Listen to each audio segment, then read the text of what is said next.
If you're planning something, I'll always be a step ahead of you. I can see everything in your eyes. It's what's behind the eyes that counts.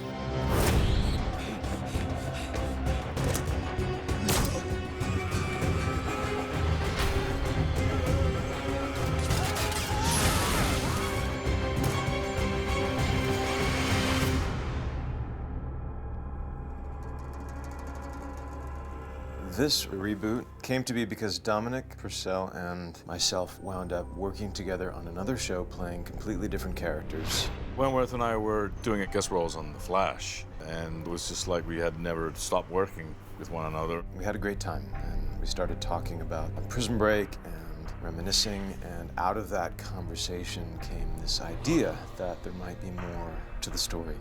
We decided to go to Fox. It turns out they'd been having a similar conversation on their own, and the timing was right. And action!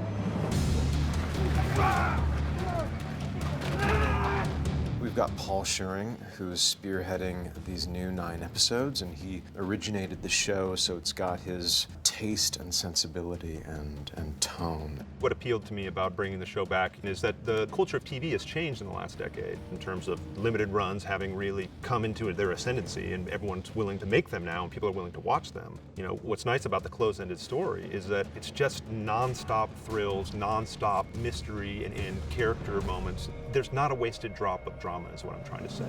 Just like the butterfly's wings, this piece of gum is going to start a sequence of events that will finish on the other side of the world. This reboot really feels topical. It feels like it's happening out there in the world today. At the same time, it's a continuation of the same themes that worked so well the first time around: family, sacrifice, loyalty, and brotherhood. Paul's idea was to go back to kind of what made season 1 great. Let's go.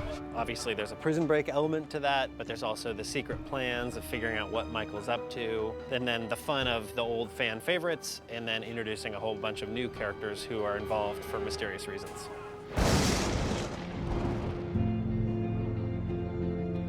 To me, and one of the allures of season 1 of Prison Break was that the protagonist himself was a mystery, because we didn't understand his agenda.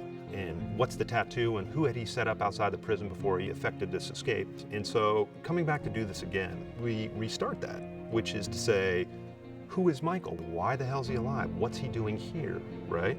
And the whole first half of the season is unpeeling that. Your brother's dead, Lincoln. Where is he dead? Where's the body? Then why did he leave? If he's been out there for all of these years, why did he abandon his own son? Full disclosure, this is the story about a man that had disappeared for 7 years off the grid in a far-off land, and ultimately that wants to get home to his wife and his unseen kid. And I said, but wait, I think I know this story. That's Odysseus. One of Paul's early exciting ideas was he recognized that it's the Odyssey. It is the story of a guy who has to get back to his wife and his kid, and she's in Ithaca, New York in this one instead of Ithaca in the Mediterranean.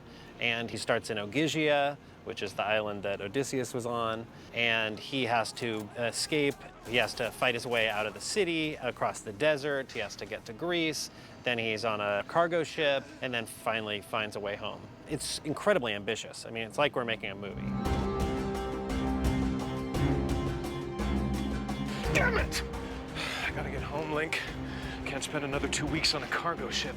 Coming back to this project was like riding a bike. I did not have time to go back and watch all 81 episodes from the original series, so I had to trust that the character and this story still lived in me somewhere. And my very first scene, I'm behind bars, Dominic's on the other side, and it was just like old times. Just looking into his eyes was enough to ground me in the who am I of these characters. Who the hell is this guy? He's my brother. He's my brother. I can't believe it. I've always loved Lincoln, the character. He's a hard ass with a heart of gold. I mean, Wentworth calls me a tank with a tender heart, and so I use that for Lincoln. He's a tank with a tender heart. Lincoln and Michael are the heart of the show. They always have been. But when Lincoln meets up with Michael again, he discovers that Michael has created for himself a surrogate family. I'm sorry I hit you. I can explain. Can you explain why you were going to let that man kill me? I wouldn't have let him kill you. You sure seem to be chums with the head of ISIL, friend. Didn't know you participated in these conversations, Ja. Only when they're interesting. Some of the prominent new characters are prison mates of Michael's. One of them particularly is a young firebrand named Whip. You cold-cock me, I end you. I feel like there's a real brotherly relationship between Wentworth and I and Dom, and it's a very loving set. When you come onto something like this, it's similar to, going to a party. What's the vibe going to be like? Is it going to be something where, magic can happen? And the chemistry that we have is sort of equating to what you see on screen as well. It's an incredible bonding experience, living together for 3 weeks and being in crazy situations, and I think that will be reflected in the show. Yeah, it's very brotherly. We're just kind of looking out for each other, and it's been a great learning experience for me. I'm working with very talented actors, and I feel like after this experience, hopefully I'll be a better actor myself.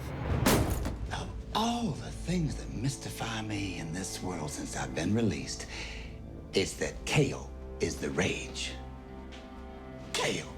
When I was conceiving this, my thought was, it needs to be a mix of the old and the new, so certainly we have new characters, but you'll see C-Note. You'll see Teabag. You'll see Kellerman. You'll see Sucre.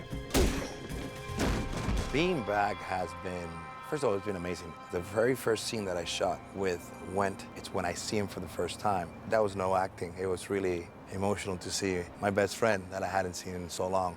The reunions were so fun and intense and memorable to shoot. There was a lot as an actor to sink my teeth into. I was a little concerned. I could cry like that. I have a big old baby when it comes to sentimental stuff. And I thought, oh, I'm gonna see everybody, I'm gonna be like, oh, you're doing it. And it wasn't that at all. It's been a bunch of actors who I think we're all on the same page going, I want to honor what the characters are, but I also want to take them in a new direction. You can't just reheat the old show. 7 years have passed, and what's different about them now? And each person has evolved into new places in their life. And yet, interestingly enough, in their own kind of way, they can help the larger epic unfold. They can help Michael return home.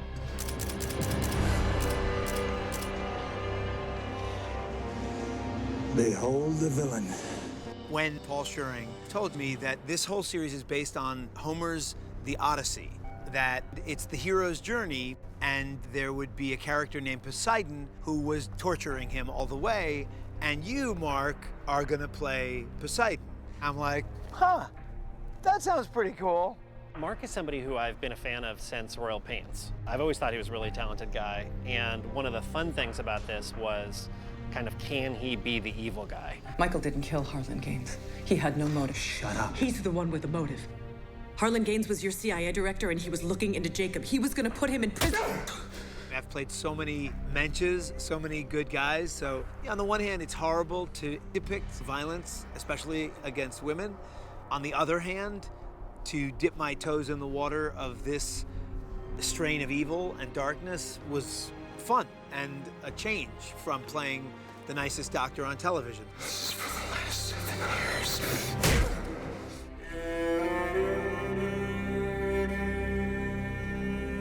The canvas that we're using is the entire world. I mean, literally, it spans, from the Middle East to Europe to Africa to the Atlantic Ocean. We're not going to shoot this on a soundstage in some lot in LA.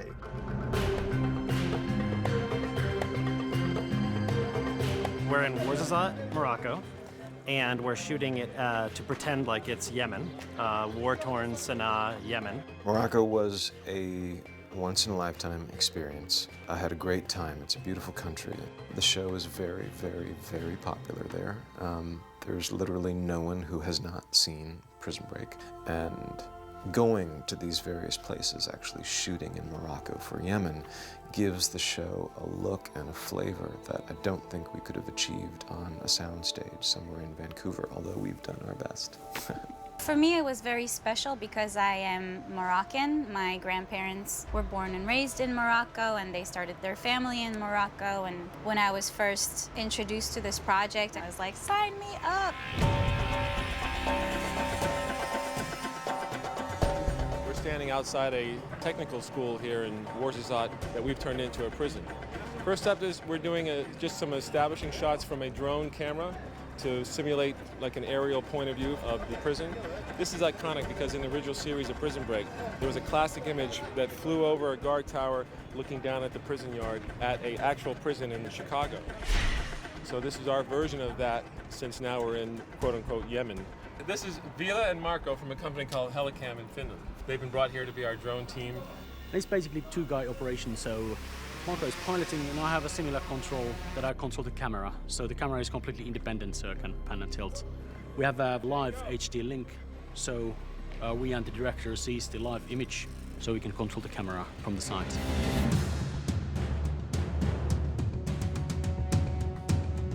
One of the challenges of this season of Prison Break is, you know, when you're filming closer to the equator, the sun can go very quickly. And we have very intricate, very specific scenes that are a mixture of drama and action. So with the sun going down fast, you don't have time to make a mistake. You don't have time to try something else. You really got to kind of go for it. Shooting in Morocco has been absolutely fantastic, but we're shooting a lot of the interiors in Vancouver, which actually look gorgeous, and I would challenge fans to figure out the differences.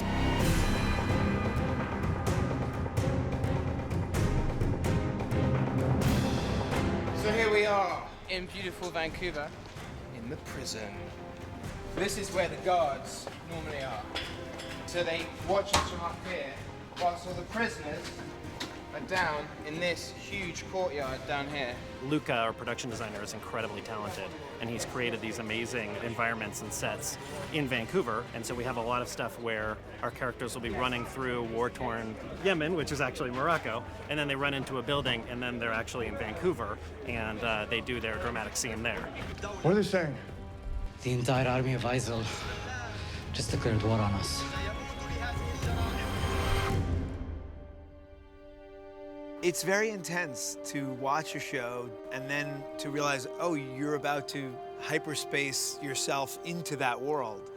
And I'm so lucky I got to have scenes with Lincoln Burrows, with Michael Schofield, and with, of course, Sarah Schofield. I watched Prison Break when I was just starting out in the business, and I remember thinking to myself, wow, that would be amazing to be a part of a show like that. It's an honor, really. I mean, when I'm interviewed by journalists, I'm reminded of how much of an impact it's actually made. There's been a lot to savor. It's been crazy to shoot, and I think it will be equally crazy and enjoyable to watch.